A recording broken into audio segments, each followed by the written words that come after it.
In the vast and unforgiving Old West, the line between life and death was a fine one.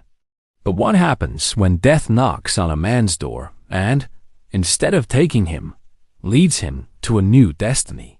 This is the story of a cowboy on the brink of death, and of a widow and her children who, with an act of compassion, not only saved a life, but rewrote the destiny of everyone involved. Prepare for a journey of hope, pain, and an unexpected love that challenged the desert and loneliness. The scorching sun of the Arizona desert painted the sky with shades of orange and purple, a spectacle that Silas the cowboy could barely see. His vision was blurred, his body feverish, and the pain of a gunshot wound in his thigh pulsed in sync with his irregular heartbeat. He had been wandering for 3 days, his water and hope running out with every step. He was a man of few words, a lone wolf accustomed to the harshness of life. His days of glory in duels and rides seemed like a distant past. Now, lying in the shade of a cactus, he accepted his fate.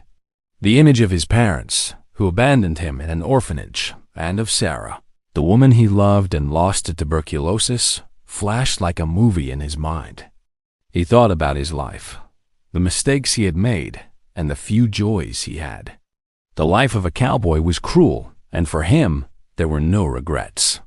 His only concern was the small bag of gold coins he carried with him, a treasure he wanted to be used for good. Darkness was about to swallow him when the faint sound of a child's cry echoed in the air. With his last bit of strength, he dragged himself to the top of a dune and saw an isolated farm, a mirage of hope in the middle of nowhere. His heart almost skipped a beat. He wasn't alone. It was there that he would surrender his soul, but not before trying to do some good with his small fortune. On the other side, Martha, a young widow, struggled to maintain the farm and raise her 2 children, Lily and Tom, aged 8 and 5, respectively. Her husband, John, had died 2 years ago in a cattle accident, leaving her with the heavy task of managing the land in the ranch. The work was hard. Loneliness consumed her, and the scarcity of resources was constant. That day, while trying to fix a fence, she heard the frantic barking of her old dog, Jack. He was pointing towards the dune, and Martha, with curiosity and fear in her essence, followed the dog.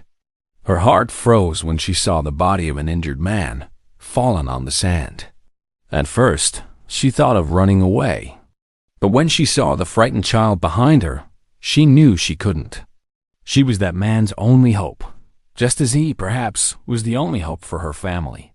The image of John, who had taught her to be strong, flooded her mind. She couldn't let a man die alone.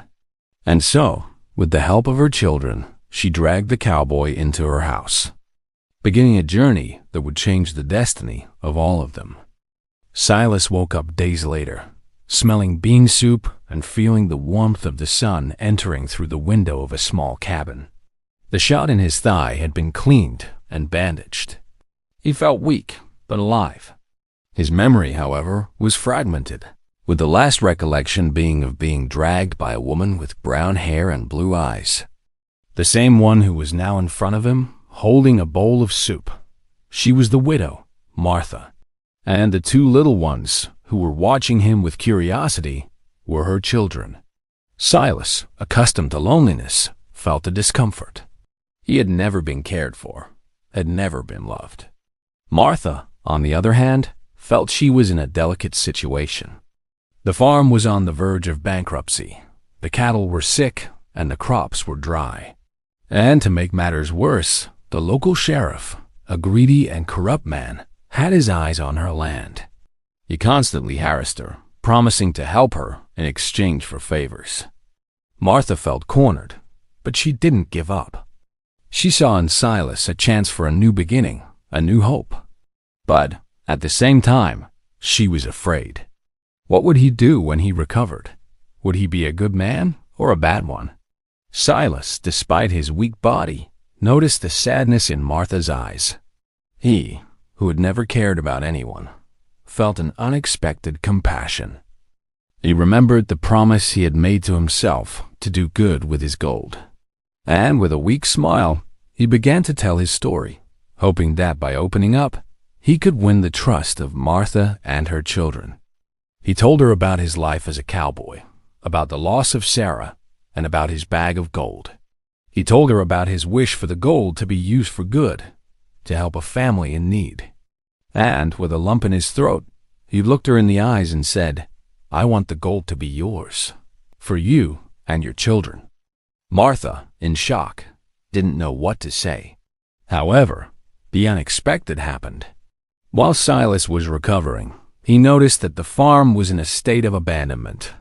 The cattle were weak, the fences were falling apart, and the crops were dry. He realized that the sheriff, with his greed, was behind all the problems. He was stealing the cattle, sabotaging the crops, and trying to force Martha to sell the land. Silas, despite his pain, couldn't stand by. He felt protective, as if the family were his own. He remembered Sarah, how he couldn't protect her. He wouldn't make the same mistake again. He took his revolver, which was hanging on the wall, and told Martha, "Don't worry, I'll take care of everything." Martha, frightened, asked him not to do anything. But Silas, a man of his word, knew he couldn't back down. He was the lone wolf, the cowboy who never ran from a fight. And now, the fight was to protect the family that had saved him. He had nothing to lose but his honor. Silas's decision to confront the sheriff changed the course of everything. Martha, despite fearing for his life, saw a spark of hope in his eyes. That cowboy, who arrived at her door on the verge of death, was becoming her protector, the savior she had so long awaited. The conflict, however, was not just external. There was an internal struggle in Martha. She, who had promised herself not to fall in love again, felt her heart beat faster in Silas's presence. The way he looked at her, with a mixture of admiration and affection, made her feel alive again. Her children, Lily and Tom, also grew attached to Silas. They saw him as a father, the hero who gave them attention and affection, something they had lost with John's death. Silas's presence brought joy and hope to the house, but it also brought danger. The sheriff, upon discovering that Silas was alive and recovering at Martha's farm, was furious. He sent his thugs to intimidate the family, stealing cattle and setting the barn on fire. The conflict was intensifying, and the peace on Martha's farm was hanging by a thread. One night, while Silas was lying in bed, he heard Lily crying. He got up, limping, and went to the girl's room. She was scared, her eyes full of tears. "Is the sheriff going to get us?" she asked. Silas, with a broken heart, hugged her and said, "No, my angel, I won't let him." At that moment, he realized that his mission was greater than just getting revenge. He needed to protect that family. He needed to give them the security he never had. The turning point in the story, however, happened the next morning. One of the sheriff's thugs, a young man named Jake, who had been hired by force, regretted his actions and went to Martha's farm to warn her. He revealed that the sheriff was planning an ambush for Silas. The sheriff, with the help of his men, would attack the farm the next day, killing Silas and taking Martha's land. Jake, who had also lost his family to the sheriff, asked Silas and Martha to run away. "There's no time. The sheriff is coming," he warned. The revelation shocked Martha. She felt powerless, scared. She looked at Silas, who had a look of determination on his face. He knew he couldn't run. Fleeing would only delay the inevitable. He needed to confront the sheriff. But he couldn't do it alone. He needed help. This was the crucial moment in the story. The cowboy, who had always walked alone, needed to trust someone. And he trusted Martha. He looked her in the eyes and said, "I'm going to face him. But I need you. I need your help to protect your children." Martha, with a knot in her heart, accepted. She knew that, to save Silas's life and her family's, she would have to fight. The tension on Martha's farm was palpable. The sun rose on the horizon, painting the sky with shades of red and orange. But the spectacle of nature was not noticed. Fear and anxiety dominated the atmosphere. Silas, with his thigh still aching, cleaned his revolver, the only weapon he had to face the sheriff and his men. Martha, in turn, prepared the children for the worst, hiding them in an underground cellar built by her late husband, John. She, a woman who had always hidden behind her fragility, was transforming into a warrior. The loss of John and the struggle to keep the farm taught her to be strong, but Silas's presence, the man who made her believe in love again, gave her the courage she needed. Silas's internal struggle was as intense as the fight he was about to face. He remembered Sarah, how he couldn't save her, and felt a deep pain. Guilt and remorse consumed him. But, looking out the window and seeing Martha with her strength and determination, he knew the story would not repeat itself. He was no longer alone. He had a family to protect. He wasn't just a cowboy seeking adventure and redemption. He was a father, a husband, a protector. He was not fighting just for his life, but for the lives of Martha and her children. And that was the motivation he needed. The sheriff, in turn, was approaching the farm. Accompanied by his thugs, he was sure it would be an easy victory. He underestimated Martha's strength and Silas's determination. He didn't know that that cowboy, on the verge of death, had been reborn. He didn't know that that widow, whom he saw as fragile, was a lioness, ready to fight for her cubs.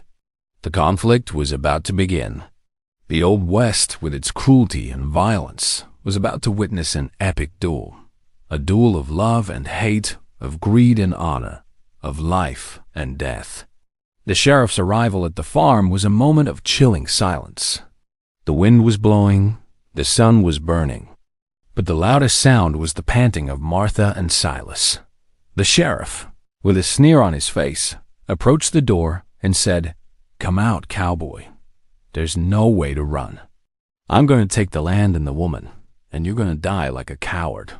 The sheriff's words, however, did not intimidate Silas. He knew the sheriff wasn't alone, but he wasn't either. He had Martha's faith and strength. He had the hope of a future, of a life he never had. And that was his greatest weapon. The fight was about to begin, and everyone's fate was at stake. The tension reached its peak. The sheriff, impatient, ordered his men to invade the farm. Silas, with Martha by his side, shot through the window, hitting one of the thugs. The sheriff, furious, shot back, hitting the cabin wall, startling Martha. Silas, with his experience in duels, knew he couldn't just shoot from anywhere. He needed a plan. He looked at Martha, who had a look of determination on her face. She, a woman of few resources, had an idea. She remembered her husband John, who, to protect himself from wild animals, had built traps around the farm. She knew the location of each one of them. She told Silas, who with a smile on his face said, "It's our chance." The fight became a hunt. Silas, with Martha's help, lured the thugs into the traps.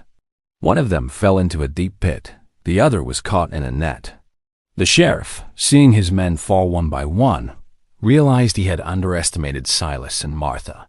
He, with hatred in his eyes, shot towards Silas, who in turn hid behind a rock. The sheriff, without a second thought, ran towards Silas, ready to kill him.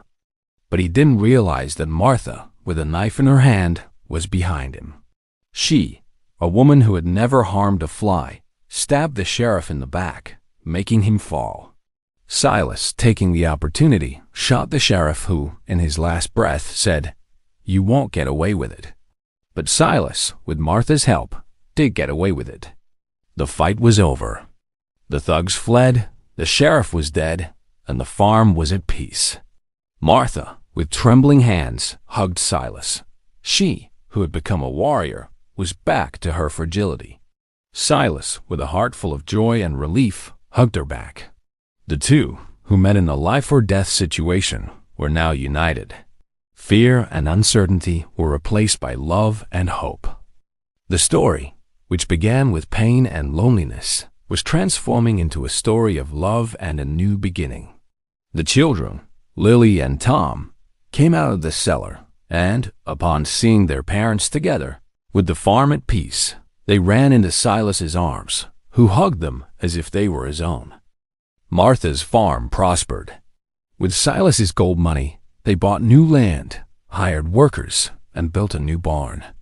Silas, who once wandered the desert alone, found a home, a family, a purpose. He became Martha's husband and the father of Lily and Tom. The story of how a cowboy on the brink of death was saved by a widow and her children became a legend in the region. The farm, which was once a symbol of loneliness and suffering, became a symbol of love and hope. The lives of Martha and her children changed forever. They, who lived in darkness, found the light in a stranger. Silas, in turn, changed his perspective on life. He, who never cared about anyone, cared about Martha and the children. He, who never got attached to anything, got attached to them. The loneliness that consumed him for years was replaced by love. The pain of losing Sarah was replaced by the joy of having Martha and her children by his side. He, who thought he would die alone, found the love and family he never had. The story of Silas and Martha is proof that love can flourish in the midst of pain, that hope can be born in the midst of despair, and that, no matter how hard life is, there will always be a ray of sunshine to light the way. The final reflection is that compassion, a simple act of kindness, can change the destiny of a life.